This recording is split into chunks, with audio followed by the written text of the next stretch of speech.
Hi everybody, welcome back to my little YouTube channel. My name's Amanda, I'm a diagnosed autistic adult and I talk on this channel about everything to do with autism from my point of view, and hopefully it'll help you along the way. So if you don't know what autism is a neurodevelopmental condition. It's a genetic condition that affects the way we see the world, the way we hear the world, the way we interact with the world, and the way we interact and communicate with other people around us. It is genetic, there's no cure for autism, so we're born with it and we have it our entire existence. In today's video, I'm going to be talking about autistic masking from my point of view, and some of the common reasons why autistic people might feel it necessary to mask. Masking is otherwise known as camouflaging or otherwise hiding our autistic traits. And we do that to try and come across as being neurotypical or not having autism. So if you are interested in hearing and learning more about autistic masking, stay tuned. So what is autistic masking? Like I've just said previously, autistic masking is otherwise known as autistic camouflaging. And you know, you've probably heard before the saying camouflaging, that if I was to go into a rainforest and I was to paint my face green and put some mud around me, I'd blend in essentially, effectively, hopefully, in my environment. And hopefully then I wouldn't be spotted by predators that are there to harm me. So autistic masking or autistic camouflaging is exactly that. It's where, for example, an autistic person will go out into a social setting or an employment setting or an educational setting or family setting around friends and family, for example, and will put this persona on, this fake persona. Fake it till you make it is probably what you know the saying by, and it's where we intentionally and purposefully try and change ourselves in order to fit in with the world around us. So what can autistic masking look like? Now, autistic masking can be different for every single autistic person, and indeed it's not just autistic people that mask or camouflage or fake it till we make it. Everybody in the world, we all do it to some extent. We all go into work in the morning and we meet our colleagues or co-workers or friends or family, for example in social settings and group gatherings, and we all ask the question, how are you doing? The weather's nice today, you look nice, and we all fake our way through life to some extent.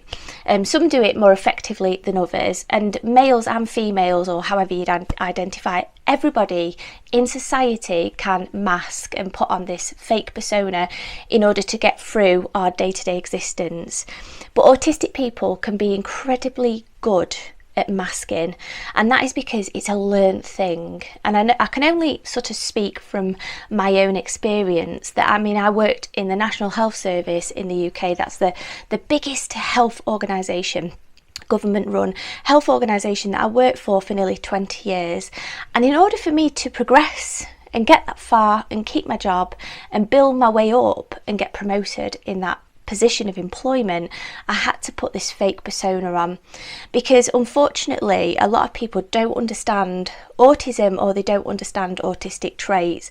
And so if we was to withdraw into ourselves, or we was to be quiet and prefer non-mingling, for example, a lot of the time that usually would go against us. I can only speak from my own experience. It might be different for other people, and different employers are different, obviously, so don't judge me when I say that. But autistic people, in order to do those things that I've just said, we often put on this fake smile, or we'll often change our voice type, or we'll change our hairstyle, for example, or we'll change our clothes, and we change our overall identity in order to fit in better with the world around us. Now, the only downside to doing this, the only problem with having to consistently change ourselves, having to consistently deny our own reality as autistic people, having to put this act on so that we're not able to effectively embrace our true selves, our true identities as autistic people, is it's incredibly draining, and it can often lead to an uptick or an increase in autistic meltdowns. A meltdown is this intense response, an emotional response to triggers or a trigger, and it can often build up over time, and things like masking, which are incredibly draining to our energy, can build up and build up and build up until it just results in this meltdown or this shutdown, and it depletes our autistic battery. You know yourself, if you're having to put an act on or a persona, say for example you go on a date, we all do it. we all put this persona on. We try and be our best selves, if you could understand what I mean by that. And autistic people having to do that constantly face extreme tiredness, because we can only do it for so long until our battery completely wears out, and it ends up usually resulting in burnout or a shutdown. Autistic masking is particularly common in autistic females, and that's why it can be incredibly difficult for doctors and nurses and healthcare practitioners and even psychologists and psychiatrists sometimes to pick up and diagnose that autistic female coming to the appointment has indeed got autism, because we can be incredibly good at fitting in, especially with other females in the social circle, and that's because we do something called copy and paste. So we'll effectively look at another female, for example, and we'll see that this person is popular. She's popular among the group of other people, so we effectively copy them, copy and paste. That's where that comes into it, in the hopes that if we copy that person, then we can also be successful and popular like they are. And so as a result of that, if an autistic female goes for an appointment for an autism diagnosis, for instance, it can be incredibly challenging for the psychologist, the psychiatrist, the neurodevelopmental team, the doctors, the nurses, the hospital setting, the CAMS centre, for example, to pick up that that person has indeed got autism. And as a result of that, we can often be misdiagnosed with other medical conditions like anxiety, like social anxiety disorders or generalised anxiety disorders, or even depression and other mental health problems. So why would an autistic person want to change themselves, and why would we want to put this persona on, or this camouflage, to hide our true and authentic personalities, to try and hide our true and authentic selves? And that can be due to employment settings, so the feel that we need to fit in, the feel that we need to put this act on in order to get promoted in employment, for example. It could be in education, that you're wanting to mingle and fit in with other students around you.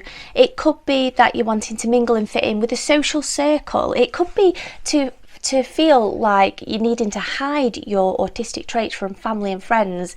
It usually stems from feeling like we don't fit in. Autistic people will often describe ourselves as feeling alien, like alien beings on from another planet, and we've just been plonked on this planet with no instructions, and we're just left to do our own thing. And so as a result of that, the world itself can feel incredibly confusing to us. The communication side of it, the social side of it, the verbal, the non-verbal, bright lights, sensory triggers such as loud noises as well. Everything can just feel incredibly alien to us as autistic people. And so we often feel this innate desire to change and act more human, if you bear with me with that. I know it sounds really weird, but just bear with me with that. But we often feel this innate desire to change our true and authentic selves in order to fit in with the world around us and be accepted by others. So what are some of the consequences of long-term autistic masking? Because I know myself, having worked in the NHS, like I've just previously said, for nearly 20 years, and I still work in a healthcare profession now, but I've got my own business, which has been so much better for my mental health. And indeed, my patients now know me, so I no longer have to really mask or camouflage my autistic traits, although I do to some extent, obviously trying to act as professional as possible and still going over the same conversation over and over again, and sort of parroting off the same sort of the weather's nice, you look nice, and all that sort of scenario that we all do in our daily lives towards other people. But some of the long-term effects can be autistic meltdowns. It can be really tiring and draining for autistic people to continuously put this persona on, this mask, this acting, and it can lead to fatigue and exhaustion. So we tend to have this uptick in autistic meltdowns where some people can withdraw to bed, for example, and just need alone time. It can be crying. Autistic meltdowns can be different to different people. I do have a video on my channel about autistic meltdowns, check it out, but I will do a more in-depth video about autistic meltdowns.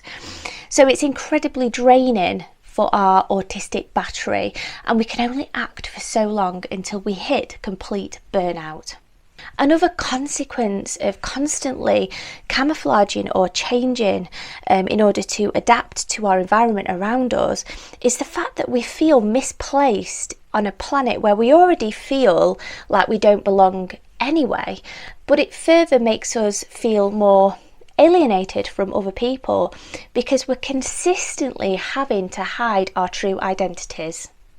And the fear of letting our guard down and being ourselves in front of other people, family, friends, employers, co-workers, for example, can just be so much that even when healthcare providers tell us, when you've been diagnosed with autism, for example, that now's the time for you to embrace your true selves, we often don't do that because we're still feeling like other people around us won't understand about autism and they won't understand about autistic masking. And the last thing I'm going to end on is the fact that I'm 41 years old and I camouflage my autistic traits every single day, especially in social situations, in situations that I'm not prepared for at all, and especially in situations that throw me off guard, so spontaneous, unplanned situations. And although healthcare providers and doctors will tell you to embrace your true identity, I do think it's really difficult to do that, especially in adulthood, if you've been masking or camouflaging your autism for so long, because it's just really difficult to switch off from that persona that you've created for yourself, to try and hide your autism or camouflage it from other people. And I think over time, autistic masking, it sort of becomes part of us. Leave a comment below. Do you know what I mean by that? It's really difficult for me to switch off my autistic masking. So I hope you guys have enjoyed this little video. If you have, please consider hitting like, commenting and subscribing, and I shall see you next time for my next vlog. Bye!